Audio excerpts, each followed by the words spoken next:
Hello students, કેમ છો? મજામાં? બરાબર. જે બી સર્કમટેન્સીસ ચાલતી હોય બધી સર્કમટેન્સીસની અંદર વ્યવસ્થિત રીતે લેક્ચર જોજો. મને બહુ સારી રીતના ખબર છે બાયોલોજીના લેક્ચર તમારે ઘણી બધી વખત વચ્ચે કટ થયા હતા. મારી તબિયત નહોતી સારી એટલા માટે મેં વચ્ચે લેક્ચર નહોતા મૂક્યા. પણ નેક્સ્ટ લેક્ચર એટલે કે જે કાલનો લેક્ચર આવશે તો હું બાયોલોજીના એક સાથે 5-6 લેક્ચર મૂકી દઈશ, જેથી કરીને તમારે શું કરવાનું છે, તમને તમારે અનુકૂળતાએ તમારા ટાઈમ પ્રમાણે શું કરવાનું છે, વારાફરતી બધા લેક્ચરો જોઈ લેજો. બરાબર છે? કેમ કે આપણે 2 જ દિવસની અંદર આપણું 6થું ચેપ્ટર પૂરું કરવાના છે. That's full and final. Okay, ચલો થોડુંક રિવિઝન સેશનમાં મૂકું છોકરાઓ, પછી તમને હું આગળ વાત કરું. કે સૌથી પહેલાં આપણે ખબર જ નહોતી કે જનીન દ્રવ્ય તરીકે શું હોય. બધાને કન્ફ્યુઝન છે, કાં ન્યુક્લિક એસિડ છે કાં પ્રોટીન છે, બધાને કન્ફ્યુઝન છે. સૌથી પહેલાં કોણ આવ્યા હતા? ગ્રિફિથ. સૌથી પહેલાં કોણ આવ્યા હતા? ગ્રિફિથ નામના વૈજ્ઞાનિક. ગ્રિફિથ નામના વૈજ્ઞાનિકે શું કર્યું ભાઈ? બરાબર, એને બેક્ટેરિયલ રૂપાંતરણનો પ્રયોગ કર્યો અને એને એવું સાબિત કર્યું કે કાંઈક મટીરિયલ હતું કે જે એકમાંથી શેમાં જાય છે? બીજામાં જાય છે. સમજાય છે? કાંઈક મટીરિયલ એવું છે જે એકમાંથી ક્યાં જાય છે? બીજામાં જાય છે. એવી એને વાત કરી. કોને વાત કરી એવી? ગ્રિફિથ નામના વૈજ્ઞાનિકે. ઓકે એવરીવન, બરાબર. તો એને જે ગ્રિફિથનો એક્સપેરિમેન્ટ કર્યો તો એનાથી ખાલી એને એ જ પ્રૂફ કર્યું કે કાંઈક મટીરિયલ છે, કાંઈક એવું મટીરિયલ છે જે એક સજીવમાંથી ક્યાં જાય છે? બીજા સજીવમાં જાય છે. બરાબર, પણ એ કયું મટીરિયલ હતું એ એને ખબર હતી નહીં. પછી એન્ટ્રી પડી હતી કોની? એવરી મેકાર્ટી અને મેક્લોઇડની. પછી જે એન્ટ્રી પડી હતી કોની પડી હતી? એવરી મેકાર્ટી અને મેક્લોઇડની. તો એવરી મેકાર્ટી અને મેક્લોઇડે બીજું કંઈ નહોતું કર્યું, એને રાસાયણિક રીતે પ્રૂફ કર્યું હતું. ગયા વર્ષે 3 માર્કમાં પૂછાયેલો પ્રશ્ન છે, બરાબર, કે રૂપાંતરના પ્રયોગને રાસાયણિક રીતે જેને સાબિત કર્યું હોય એને સાબિતી આપો. બરાબર, તો એને રાસાયણિક રીતે પ્રૂફ કરવાવાળા બીજું કોઈ નહોતું, એકમાત્ર વૈજ્ઞાનિક હતા. એ કોણ હતા? મીન્સ કે એકમાત્ર એટલે 3 ભેગા મળીને હતા, એકને ક્રેડિટ ન આપી શકીએ આપણે. એ કોણ હતા? એવરી મેકાર્ટી અને મેક્લોઇડ. મેં એવું કીધું હતું 33 અને 44ની, પણ એ એટલા બધા વર્ષો સુધી એને પ્રયોગ કર્યો હતો. 34 તો નથી આવતું, 44 જ રાખજો. અકોર્ડિંગ ટુ એનસીઆરટી ચાલવું આપણે. બરાબર, એવરી મેકાર્ટી અને મેક્લોઇડનો પ્રયોગ થઈ ગયો. ત્યારબાદ પણ ઘણા બધા લોકો એના સાથે સહમત હતા નહીં. એટલા પછી કોની એન્ટ્રી પડી? હર્સી અને ચેઝની. કોની એન્ટ્રી વાત પડી? હર્સી અને ચેઝની. જોતા જ ચલો. ડીએનએ પૂર્ણ પ્રભાવી આનુવંશિક દ્રવ્ય છે. અત્યાર સુધી કન્ફ્યુઝન હતું કોની? ડીએનએ અને પ્રોટીન વચ્ચેનું. પણ હર્સી અને ચેઝના પ્રયોગથી એક વસ્તુ સાબિત થઈ ગઈ. શું? કે ડીએનએ ઘટક તરીકે, આનુવંશિક ઘટક તરીકે માત્ર કોણ હોય? ડીએનએ હોય, નહીં કે બીજું કોઈ. બરાબર, હવે એટલી ખબર પડ્યા પછી હવે તમને એવું કહે છે એ વસ્તુ સાબિત કેના ઉપરથી થઈ? હર્સી અને ચેઝના પ્રયોગ ઉપરથી. કેના ઉપરથી થઈ? હર્સી અને ચેઝના પ્રયોગ ઉપરથી. હવે શું કહે છે? ડીએનએ અને આરએનએ વચ્ચેનો રાસાયણિક ભેદ ડીએનએને પ્રભાવી આનુવંશિક દ્રવ્ય તરીકે પ્રસ્થાપિત કરવા નીચેના માપદંડો જરૂરી છે. ટોપિક બહુ ઇઝી છે. ડીએનએ અને આરએનએ વચ્ચેનો રાસાયણિક ભેદ ડીએનએના પ્રભાવી આનુવંશિક દ્રવ્ય તરીકે પ્રસ્થાપિત નીચેના માપદંડો જરૂરી છે. એટલે એવું કહે છે છોકરાઓ કે તમે કોઈને પણ આનુવંશિક દ્રવ્ય તરીકે કહી શકો નહીં. સમજાય છે? તમે કોઈને પણ આનુવંશિક દ્રવ્ય તરીકે પ્રસ્થાપિત કરી શકો નહીં. દરેક આનુવંશિક દ્રવ્ય પાસે શું હોય? કંઈક કેરેક્ટરિસ્ટિક હોય. જો આનુવંશિક દ્રવ્ય કેરેક્ટરિસ્ટિકને ફૂલફિલ કરી શકે તો અને માત્ર તો જ તમારે એને આનુવંશિક દ્રવ્ય તરીકે માનવું. તો પ્રશ્ન નહીં આવીને ઊભો રહેશે કે સારું ચલો મેડમ કઈ કેરેક્ટરિસ્ટિક હોય એની પાસે. સમજાય છે હું શું કહેવા માગું છું? કયા પ્રકારની કેરેક્ટરિસ્ટિક હોય એની પાસે? તો જો તેમાં સૌથી પહેલી મહત્વની બાબત કહે છે કે તે પોતાના જેવી જ પ્રતિકૃતિ બનાવવા માટે સક્ષમ હોવો જોઈએ. બરાબર, આ વસ્તુ તમને લોકોને ડિટેલમાં સ્ટડી કરવાનો છે કે તે પોતાના જેવી જ પ્રતિકૃતિ બનાવવા માટે સક્ષમ હોવો જોઈએ. એટલે કેવી રીતના સક્ષમ હોવો જોઈએ? જુઓ તો અહીં એક્સપેરિમેન્ટ તમને હું ડ્રો કરીને બતાવું. જેમાં જોયું આ છે તમારું ડીએનએ. આ ડીએનએ. હવે ડીએનએની બંને શૃંખલાને મેં અનવાઇન્ડ કરી નાખી, આમ ખોલી નાખી. ડીએનએની બંને શૃંખલાને મેં શું કરી નાખી છોકરાઓ? ખોલી નાખી. હવે એના આધારે આ શૃંખલાના આધારે બીજી અહીંયા શૃંખલા બનશે અને આ શૃંખલાના આધારે બીજી શૃંખલા બનશે. તો આ એનું પિતૃ ડીએનએ હતું આ. બરાબર, અને એમાંથી આ 2 બાળ ડીએનએ બન્યા. તો આમ ડીએનએમાંથી ડીએનએ બનવાની પ્રક્રિયા એટલે એના ડીએનએ રેપ્લિકેશન કહેવાય. પણ આનુવંશિક દ્રવ્ય તરીકે તમે કોને લઈ શકો કે જે પોતાના જેવી જ પ્રતિકૃતિ બનાવવા માટે કેવું હોવું જોઈએ? સક્ષમ હોવું જોઈએ. જે પોતાના જેવી જ પ્રતિકૃતિ બનાવવા માટે કેવું હોવું જોઈએ? સક્ષમ હોવું જોઈએ. એને જ તમે જીનેટિકલ મટીરિયલ કહી શકો, બીજાને તમે જીનેટિકલ મટીરિયલ કહી શકો નહીં. Done everyone? ચલો આગળ વધીએ. હવે શું કહે છે? તે રાસાયણિક રીતે અને સંરચનાત્મક રીતે સ્થાયી હોવું જોઈએ. એટલે કે જે કેમિકલી એનું બંધારણ હોય એ અને સ્ટ્રક્ચરલ જે એનું બંધારણ હોય એ, એમાં કોઈ પ્રકારનો ફેરફાર થવો જોઈએ નહીં. ડીએનએ છે કે આરએનએ છે, ડીએનએ છે ડબલ હેલિકલ સ્ટ્રક્ચર હોય, આરએનએ સિંગલ સ્ટ્રેન્ડેડ હોય, બરાબર. અને જેમાં નાઇટ્રોજન, બેઝ, પેન્ટોઝ, શર્કરા અને ફોસ્ફેટ સમૂહ આવેલો હોય તે આવેલો જ હોવો જોઈએ, બરાબર. એના બંધારણમાં સ્ટેબિલિટી હોવી જોઈએ, સ્થાયીપણું હોવું જોઈએ. એના બંધારણમાં કોઈ પ્રકારનો ફેરફાર થાય એવું ચાલે નહીં. સમજાય છે કે નથી સમજાતું? એના બંધારણમાં કોઈ પણ પ્રકારનો ફેરફાર થાય એવું ચાલે નહીં. 2 કેરેક્ટરિસ્ટિક ક્લિયર એવરીવન? ત્રીજી કેરેક્ટરિસ્ટિકમાં છોકરાઓ એવું કહે છે કે ઉદ્વિકાસ માટે જરૂરી ધીમા ફેરફારો માટેની તક પૂરી પાડતું હોવું જોઈએ. હવે તમે મને અહીંયા થોડી ખોટી પાડશો કે મેડમ ઉપર તો તમે એવું કહેતા હતા કે સ્થાયી હોવું જોઈએ, અને અહીંયા તમે પાછા એવું કહો છો કે એમાં ધીમા ફેરફારો થવા જોઈએ. મેં ચોક્કસપણે તમને સ્થાયીપણાની વાત કરી હતી, પણ એ સ્થાયીપણું છે એની એક પેઢી પૂરતું હોય. હવે તમને બધાને ખબર છે કે જે સજીવો લિંગી પ્રજનન કરવાના છે એ સજીવો શું કરશે? પોતાના અંડકોષોના કે શુક્રકોષોના એ બધાની નિર્માણની પ્રક્રિયાઓ થતી હોય, એટલે રંગસૂત્રની નિર્માણની પ્રક્રિયાઓ થતી હોય, એ દરમિયાન તમને ખબર છે કે આગળ છે એ જ્યારે જન્યુઓનું નિર્માણ એ બધું થતું હોય ત્યારે એમાં વ્યતિકરણની પ્રક્રિયા થાય. અને વ્યતિકરણની પ્રક્રિયા એટલે નથિંગ ઇઝ ધેટ ન્યૂ. વ્યતિકરણ એટલે શું થાય? જનીનોની અદલા બદલી. એ જનીનોની અદલા બદલી અહીંયા થાય છે તો એમાં બટ ઓબ્વિયસલી કંઈક ને કંઈક ચેન્જીસ આવવાના છે. જે ચેન્જીસ આવશે એ તે પોતાની આવનાર પેઢીને આપશે. આમાં સૌથી બાબત મહત્ત્વની છે કે દર પેઢીમાંથી બીજી પેઢી બનતી હોય તો દરેક પેઢીએ શું બનતું હોય? ભિન્નતા થતી હોય. દર પેઢીએ શું થતું હોય? એમાં ભિન્નતા આવતી હોય. અને હજારો અને લાખો વર્ષોની આ ભિન્નતા, હજારો અને લાખો વર્ષોની આ ભિન્નતા શેમાં પરિણમે છે? ઉત્ક્રાંતિમાં, ઉદ્વિકાસમાં. પૃથ્વી ઉપર ખાલી એકને એક પ્રકારના સજીવનું અસ્તિત્વ ટકી રહે એવું જરૂરી નથી. એટલા તો માટે અત્યારે શું કહેવાય છે કે જે વિકાસનું આ સિલસિલો ચાલુ રહે તો પૃથ્વી ઉપર નવી જાતિ, હું નવા સજીવની વાત જ કરું છું.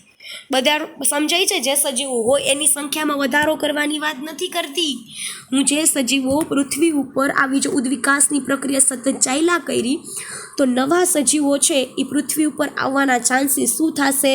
વધશે. સમજાય છે છોકરાઓ? બરાબર. આ થઈ ગઈ એની ત્રીજી કેરેક્ટરિસ્ટિક. હવે આપણે વાત કરીએ છીએ ચોથી કેરેક્ટરિસ્ટિકની, તો કે મેન્ડલના લક્ષણોના રૂપમાં તે પોતાની જાતની અભિવ્યક્ત થતું હોવું જોઈએ. એટલે શું? તો એના માટે તમને આવડતો હોવો જોઈએ તમારો કયો? મેન્ડલનો પ્રયોગ. એના માટે તમને શું આવડતું હોવું જોઈએ? મેન્ડલનો એક્સપેરિમેન્ટ તમને બધાને આવડતો હોવો જોઈએ. હવે મેન્ડલે શેની વાત કરી હતી? તો કે મેન્ડલે વાત કરી હતી સિમ્પલ સી, કે મેન્ડલે વાત કરી હતી કે કોઈ પણ સજીવ છે, બરાબર, એમાં આવેલા જનીનો હંમેશા વૈકલ્પિક હોય, એટલે કે પહેલાં તો જોડમાં હોય અને એમાં એક છે એ પ્રભાવી હોય અને બીજું કેવું હોય? પ્રચ્છન્ન. એક કેવું હોય સ્ટુડન્ટ્સ? પ્રભાવી. અને બીજું કેવું હોય ભાઈ? પ્રચ્છન્ન. જો જે પ્રભાવી છે સમજજો, જે પ્રભાવી છે એ શું થશે? અભિવ્યક્ત થશે. અને જે પ્રચ્છન્ન હશે અભિવ્યક્ત થશે નહીં. કોની હાજરીમાં? પ્રભાવીની હાજરીમાં. કોની હાજરીમાં? પ્રભાવીની હાજરીમાં અભિવ્યક્ત થશે નહીં. તો આ મેન્ડલની કેરેક્ટરિસ્ટિકની વાત થઈ ગઈ. આજે વાત મેં કરી અત્યારે તમારી જોડે કોની વાત કરી? મેં મેન્ડલની વાત કરી. તો આમી ચારે ચાર કેરેક્ટરિસ્ટિક ફૂલફિલ કરતું હોય કે પોતાના જેવી જ પ્રતિકૃતિ બનાવતું હોય, સંરચનાત્મક અને રચનાત્મક રીતે સ્થાયી હોવું જોઈએ, ઉદ્વિકાસ માટેની તકો પૂરું પાડતું હોવું જોઈએ, એટલે કે ધીમા ફેરફારો કરતું હોવું જોઈએ, અને મેન્ડલની કેરેક્ટરિસ્ટિક, મેન્ડલના લક્ષણો છે એને ફૂલફિલ કરતું હોવું જોઈએ. એ જ રીતના અભિવ્યક્ત થવું જોઈએ, બરાબર. તો તમે એને આનુવંશિક દ્રવ્ય કહી શકો. થોડાક વધારે આગળ વધીએ. જો બેઝ છોડ અને પૂરકતાના સિદ્ધાંતના આધારે લક્ષમાં રખાય તો ડીએનએ અને આરએનએ પ્રતિકૃત થઈ શકે છે. એક કેરેક્ટરિસ્ટિક એની વાત કરી હતી, પહેલી જ કેરેક્ટરિસ્ટિક એ કઈ હતી? પ્રતિકૃતિ કરવાની. પહેલી જ કેરેક્ટરિસ્ટિક એની કઈ હતી? પ્રતિકૃતિ બનાવવાની. હવે એમાં શું કહે છે? બે વસ્તુને ધ્યાનમાં લીધી. બેઝ જોડ. એ બેઝ જોડ એટલે બીજું કંઈ નહીં હો, નાઇટ્રોજન બેઝ પેર.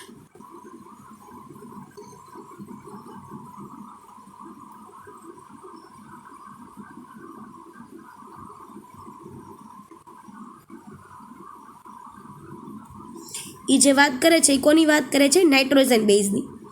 અને બીજી વાત કરે છે પૂરકતાનો સિદ્ધાંત. હવે પાછો પ્રશ્ન થાય, મેડમ આ નાઇટ્રોજન બેઝ તો સમજાઈ ગયું, ચલો બેઝ જોડી, બરાબર. આ પૂરકતા એટલે શું? તો ભાઈ નાઇટ્રોજન જે જોડ છે, નાઇટ્રોજન બેઝ પેર કહે છે તમને, એટલે એની સામે કોણ હોય? ટી, અને જીની સામે કોણ હોય? સી. તો એકબીજાની કોમ્પ્લિમેન્ટરી થઈ, એ એકબીજાની કેવી થઈ? પૂરક. એકબીજાની કેવી થઈ? પૂરક થઈ, એટલે કે એકબીજાની કેવી થઈ? કોમ્પ્લિમેન્ટરી થઈ, બરાબર છે. તો હવે એ તમને શું કહે છે સમજો, એકબીજાની કોમ્પ્લિમેન્ટરી હોય, એકબીજાને પૂરક હોય, બરાબર. તો એની બેઝ જોડ પૂરકતાના સિદ્ધાંતો અને બેઝિસ હોય, એના આધારે એક વસ્તુ તો સાબિત થઈ ગઈ, હું કે ડીએનએ અને આરએનએ બંને પ્રતિકૃત થઈ શકે. પ્રતિકૃત થવું એટલે શું? કે તે પોતાના જેવું જ નવું બનાવી શકે, એટલે કે ડીએનએમાંથી ડીએનએ બની શકે અને આરએનએમાંથી આરએનએ બની શકે. એટલે એના આધારે એ તો થઈ ખબર પડી ગઈ કે એ જનીન દ્રવ્ય તરીકે હોઈ શકે, પણ પ્રોટીન આ માટે અસફળ રહે છે. સમજવાની છે આ લીટીને. પ્રોટીન આ માટે શું થાય છે? અસફળ રહે છે. એટલે શું? કે તે પ્રોટીન છે ભાઈ, બરાબર, તે આ પ્રક્રિયા એટલે કે પ્રતિકૃતિ બનાવવાની પ્રક્રિયાને ફૂલફિલ કરી શકતું નથી, એટલે કે પ્રોટીનમાંથી પ્રોટીન બની શકે નહીં. સમજાય છે છોકરાઓ? પ્રોટીનમાંથી પ્રોટીન બની શકે નહીં. એના બેઝિસ ઉપર તમે કહી શકો ને ભાઈ, શું? કે પ્રોટીન છે એ જનીન દ્રવ્ય તરીકે નથી, બરાબર. જે ઉપરની દરેક કેરેક્ટરિસ્ટિકને જે ફૂલફિલ કરતું હોય ને તમે શું કહેવાના છો? જનીન દ્રવ્ય, બરાબર. જ્યારે પ્રોટીન છે એ પ્રતિકૃતિ બનાવી શકતું નથી. ચલો બીજું, આનુવંશિક પદાર્થ છે ને હંમેશા સ્થાયી હોવું જોઈએ. હું છે ને આ લીટી તમને પહેલાં એમને ઓરલી સમજાવું, સમજો કે આપણા જીવનના ગમે એ તબક્કો હોય, આપણે ઘણી બધી અવસ્થાઓમાંથી પસાર થતા હોય, જેમ કે બાલ્યાવસ્થા, વૃદ્ધાવસ્થા, યુવાવસ્થા, બરાબર. પણ કોઈ પણ ઉંમરે કોઈ પણ ડૉક્ટરે તમને એવું નથી કીધું કે તમારી ઉંમર વધતી જાય છે એટલે તમારું ડીએનએ ઘટતું જાય છે. તમારી અત્યારે બાલ્યાવસ્થા ચાલુ છે તો તમારામાં ડીએનએ ઓછું છે, તમે વધુ ખાજો અથવા વધારે આ પ્રકારનો ખોરાક પ્રાપ્ત કરજો તો તમારું ડીએનએ વધી જશે, એવું તમને કોઈ કહેતા નથી. કોઈ દિવસ તમને કોઈ ડૉક્ટર એવું નહીં કીધું હોય કે તમે આજે ભાઈ બહુ વધારે ખાધું છે તો ડીએનએ વધી ગયું છે, ઓછું ખાધું છે તો ડીએનએ ઘટી ગયું છે, તાપમાન વધી ગયું તો ડીએનએ પીગળી ગયું છે, બરાબર છે, ઠંડી પડી છે તો ડીએનએ ફ્રોઝન થઈ ગયું છે. કોઈ પણ પ્રકારના પર્યાવરણીય પરિબળોથી આપણું જનીન દ્રવ્ય ઇફેક્ટ થવું જોઈએ નહીં. મારી વાતમાં ટપ્પા પડે છે. આપણા જીવન ચક્રની અંદર બધી અવસ્થાઓ આવે, દરેક ઉંમર આવે કે સજીવનું કોઈ પણ શારીરિક ક્રિયામાં પરિવર્તન આવે. માનો કે કોઈ વ્યક્તિની કિડની ખરાબ થઈ ગઈ, ચલો માનો કે કોઈ વ્યક્તિની કિડની ખરાબ થઈ ગઈ, તો એનો મતલબ એવો નથી કે ભાઈ એ વ્યક્તિના આખા બોડીમાં પ્રોબ્લેમ થઈ ગયો હોય તો એનામાં જનીન દ્રવ્યમાં કે એના જે ડીએનએ મટીરિયલ છે, આનુવંશિક દ્રવ્ય છે, એમાં કોઈ પણ પ્રકારનો ફેરફાર થતો નથી. સમજાઈ ગયું? એટલે કે એ હંમેશા કેવું હોય? અપરિવર્તનીય હોવું જોઈએ. એને નથી પોષક પદાર્થોથી ફરક પડતો કે નથી એને કોઈ પણ પ્રકારના પર્યાવરણીય પરિબળોથી ફરક પડતો. આ બધા પોઈન્ટ તમે આમાં આપ્યા ન હોય તો લખી નાખજો, કેમ કે હું ક્યારની બોલું છું તો તમને થોડી ઘણી તો વધારે ખબર હોવી જ જોઈએ. ચલો બરાબર. હવે જો આમાં તો સમજો તો માર્કર બ્લુ આપું છું જેથી કરીને તમે રેડથી એને ડિસ્ટિંગ્વિશ કરી શકો છો, અલગ પાડી શકો છો. જો આનુવંશિક પદાર્થનું સ્થાયીપણું જરૂરી છે. જીવનચક્રની વિવિધ અવસ્થાઓ, ઉંમર અને સજીવની શારીરિક ક્રિયામાં પરિવર્તન થાય તે છતાં પણ એ કેવું રહે છે? અપરિવર્તનીય રહે છે. એટલે કે જનીન દ્રવ્ય હંમેશા કેવું રહે છે? અપરિવર્તનીય રહે. સમજાણું કે ન સમજાણું? જનીન દ્રવ્ય હંમેશા કેવું રહે છે? અપરિવર્તનીય રહે છે. વધારે આગળ વધીએ ચલો છોકરાઓ. જો સ્થાયીપણું તો તમને ખબર પડી જાય ગ્રિફિથના એક્સપેરિમેન્ટ ઉપરથી. તમે કહેશો કેવી રીતના કહી શકો મેડમ કે કોઈ પણ સ્થાયીપણું છે ગ્રિફિથના એક્સપેરિમેન્ટ ઉપરથી? યાદ કરો તો, ગરમીથી મારી નાખેલા તમે ઝેરી બેક્ટેરિયા લીધા હતા. ગરમીથી મારી નાખેલા કયા બેક્ટેરિયા લીધા હતા? ઝેરી બેક્ટેરિયા. મારી વાત યાદ આવે છે? ગરમીથી મારી નાખેલા કયા બેક્ટેરિયા લીધા હતા? ઝેરી બેક્ટેરિયા. એને તમે કોની હારે જોડી દીધા હતા? એની સાથે બીજા ક્યાં મિક્સ કર્યા હતા? બિનઝેરી બેક્ટેરિયા. તો એને શું કર્યું હતું? આખું બેક્ટેરિયું મરી ગયું, પણ એની અંદર આવેલું જનીન દ્રવ્ય છે ને એને ગરમીથી કાંઈ ફરક ન પડ્યો. એની અંદર આવેલું ડીએનેટિકલ મટીરિયલ છે ને કાંઈ ફરક ન પડ્યો અને એ સીધું ઘૂસી ગયું કોની અંદર વયું ગયું? એ રફમાં, અને રફને એસમાં કન્વર્ટ કરી નાખ્યું. સમજાણું કે ન સમજાણું? આના ઉપરથી તો ડાયરેક્ટલી પ્રૂફ થઈ ગયું કે બેક્ટેરિયા મૃત્યુ પામ્યા હતા, પણ એની અંદર આવેલું જનીન દ્રવ્ય મૃત્યુ પામ્યું નથી. એટલે કે એ નષ્ટ, એ તો જો કે જનીન દ્રવ્ય તો ભાઈ મૃત્યુ કે સજીવ થોડી છે, બરાબર, પણ એ પદાર્થ છે એને કોઈ દી નષ્ટ થયો નહીં. એ પદાર્થ છે એ નષ્ટ થયો નહીં. સમજાણું કે ન સમજાણું આ વસ્તુ છોકરાઓ?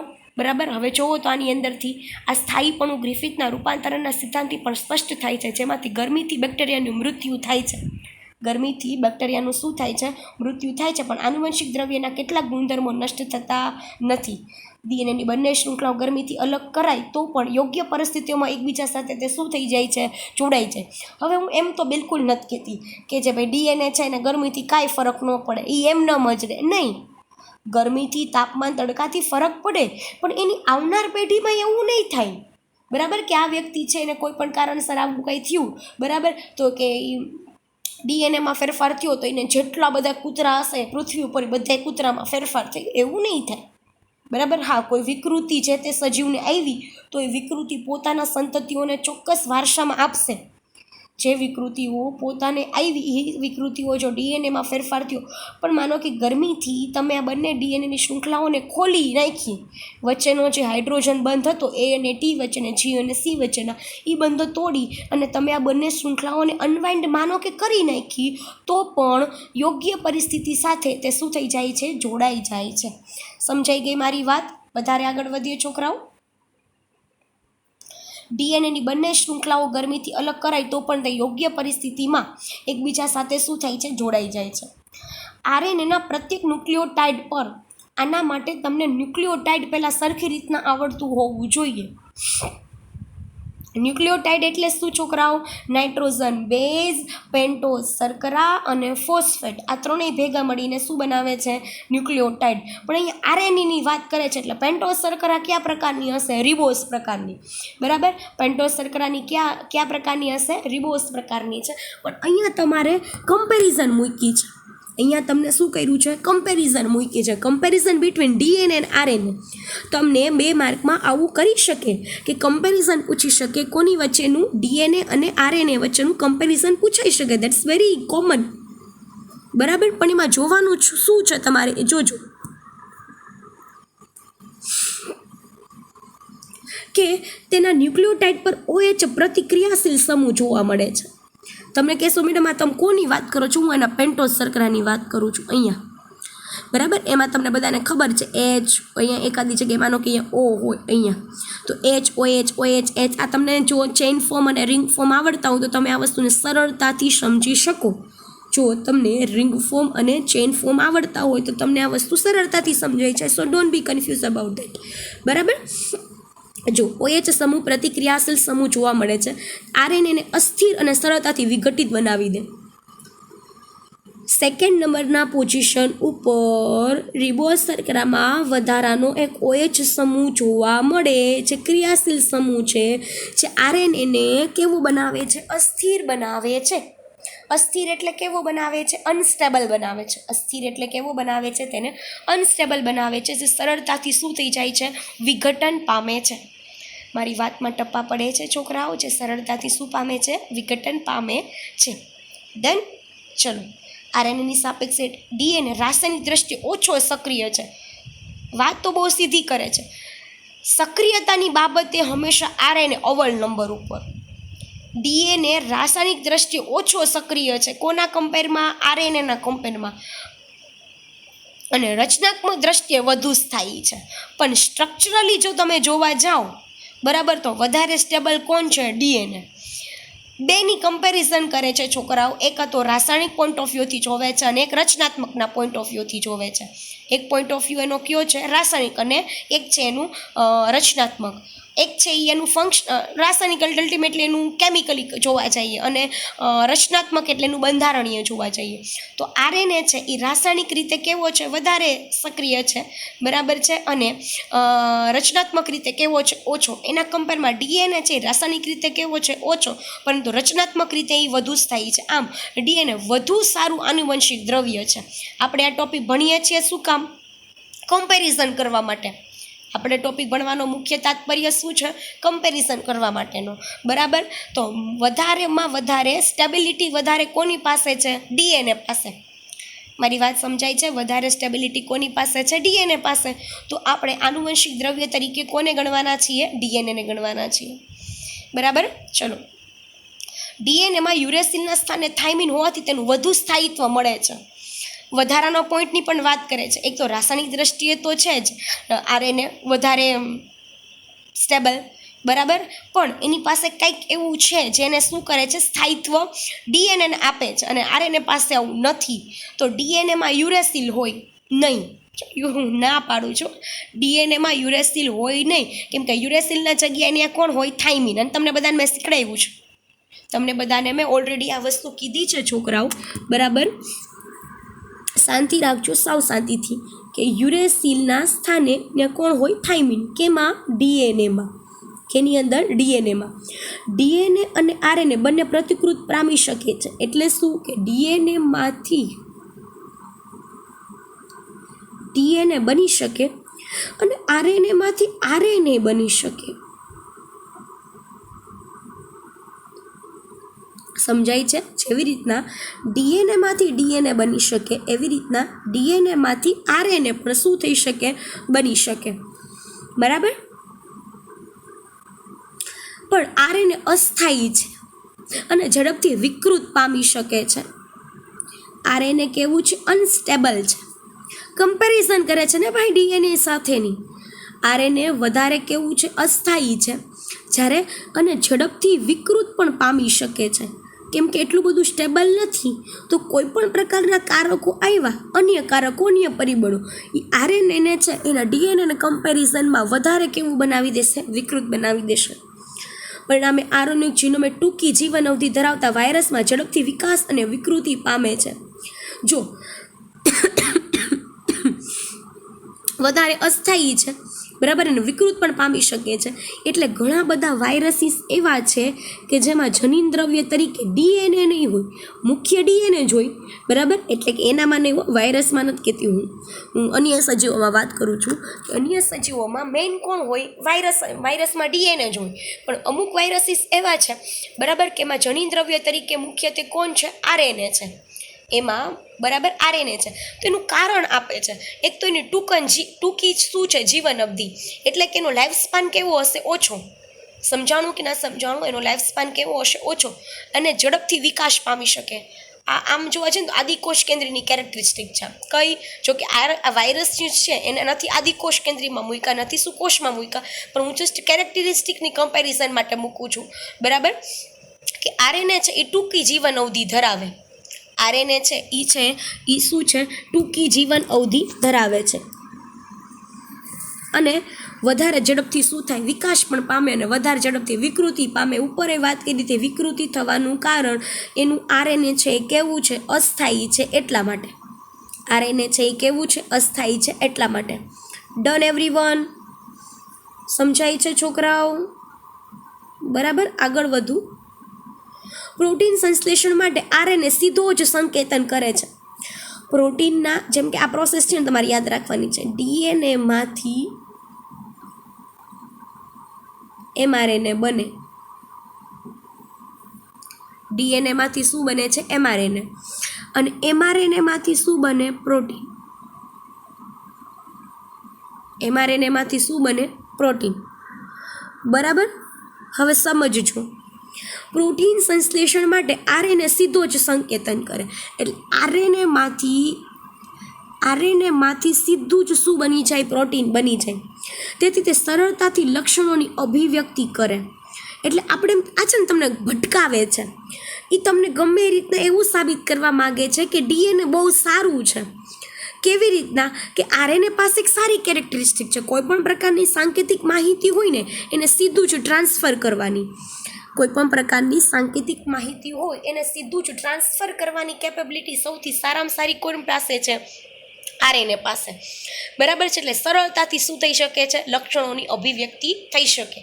સમજમાં આવે છે વાત મારી? સરળતાથી લક્ષણોની શું થઈ શકે છે? અભિવ્યક્તિ થઈ શકે છે. ડીએનએ ને પ્રોટીન સંશ્લેષણ માટે આરએનએ ઉપર આધાર રાખવો પડે. કેવી રીતના? કે ડીએનએમાંથી ડાયરેક્ટ પ્રોટીન સંશ્લેષણ થતું નથી. તમારા માટે જો આ રિસર્ચનો ટોપિક છે, ફ્યુચરમાં જો કોઈ વ્યક્તિને આમાંથી સાયન્ટિસ્ટ બનવું હોય તો તમને એક હોટ ફેવરેટ ટોપિક આપું છું અત્યારથી. શું? ડીએનએમાંથી પ્રોટીન બનવાની પ્રક્રિયા. ડીએનએમાંથી શું બનવાની પ્રક્રિયા? પ્રોટીન બનવાની પ્રક્રિયા. સમજાય છે કે ન સમજાતું? બરાબર. પણ અહીંયા તમને શું કહે છે? ડીએનએમાંથી ડાયરેક્ટલી પ્રોટીન બની શકે નહીં. ડીએનએમાંથી ડાયરેક્ટલી પ્રોટીન બની શકતું નથી.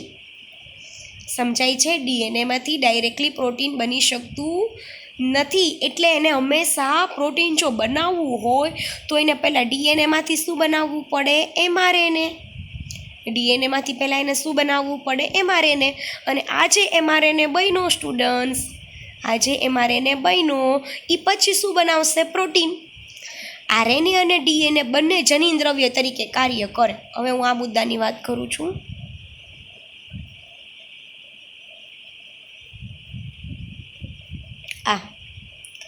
આરએનએ હોય કે ડીએનએ બેય તમે જનીન દ્રવ્ય તરીકે લઈ શકો છો.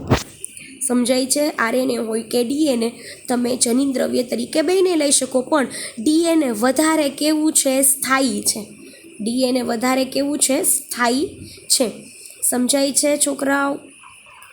બરાબર. જનીનિક માહિતીના સંગ્રહ માટે વધુ પસંદગીમાન પાત્ર છે. વધારે સ્ટેબલ કોણ છે? ડીએનએ. વધારે સ્ટેબલ કોણ છે? ડીએનએ. બરાબર. એટલી સ્ટેબિલિટીના આધારે આપણે એમ કહી શકીએ, જો કોઈ પણ જેનેટિક ઇન્ફોર્મેશન છે, બરાબર છે, તમારે એને શું કરીને રાખવી હોય? સંગ્રહિત કરીને રાખવી હોય તો વધારે સારામાં સારું પસંદગીમાન પાત્ર કોણ? ડીએનએ. બરાબર. પણ તમારે જે જેનેટિક ઇન્ફોર્મેશન તમે ડીએનએ સ્વરૂપમાં સ્ટોરેજ કરીને રાખી હતી, એ ઇન્ફોર્મેશનને તમારે ટ્રાન્સફર કરવી હોય, જે ઇન્ફોર્મેશન તમે ડીએનએ સ્વરૂપમાં સ્ટોરેજ કરીને રાખી હોય એને તમારે સ્થળાંતરણ કરવું હોય, ટ્રાન્સપોર્ટ કરવી હોય, ટ્રાન્સફર કરવી હોય, બરાબર છે, તો એના માટેનો બેસ્ટ ઘટક કોણ છે? આરએનએ. હવે સમજાઈ ગયું? તમે અહીંયા દરેક વખતે કમ્પેરિઝન કરી છોકરાઓ. અહીંયા તમે દરેક વખતે શું કર્યું? કમ્પેરિઝન કરી. શેની કમ્પેરિઝન કરી? ડીએનએમાંથી આરએનએ બન્યું, આરએનએમાંથી પ્રોટીન બન્યું, ડીએનએ વધારે સ્ટેબલ, આરએનએ ઓછું સ્ટેબલ, પણ આરએનએ છે એ વધારે સ્થળાંતરણ કરી શકે કમ્પેરિઝિવ ટુ ડીએનએ, પણ ડીએનએ સારી રીતના માહિતીનો સંગ્રહ કરી શકે. આરએનએ છે ટૂંકી જીવન અવધિ ધરાવતો હોય અને વધારે ઝડપથી વિકૃતિ પામી શકે. આરએનએ અસ્થાયી છે, પરંતુ એના વાયરસની અંદર ઝડપથી વિકાસ થાય છે. એની કેરેક્ટરિસ્ટિકનો વિકાસ છે એ કેવો થાય છે? ઝડપથી થાય છે. તો અહીંયા તમારો આખો ટોપિક હું શું કરું છું છોકરાઓ? પૂરો કરું છું. અહીંયા તમારો આખો ટોપિક આપણે અહીંયા શું કરીએ છીએ? પૂરો કરીએ છીએ. ઇઝી ટોપિક છે, એમાં કાંઈ એવું બધું આવતું નથી. અહીંયા તમને આરએનએ અને બરાબર ડીએનએ વચ્ચેનું શું કરે છે? કમ્પેરિઝન કરે છે. અહીંયા તમને આરએનએ અને ડીએનએ વચ્ચે શું કરે છે? દેટ્સ ઇટ, કમ્પ્લીટ કમ્પેરિઝન કરે છે. ઓકે, અહીંયા સુધી નાખીએ છીએ. નેક્સ્ટ લેક્ચરમાં આપણે થોડાક વધારે આગળ વધશું. Thank you everyone.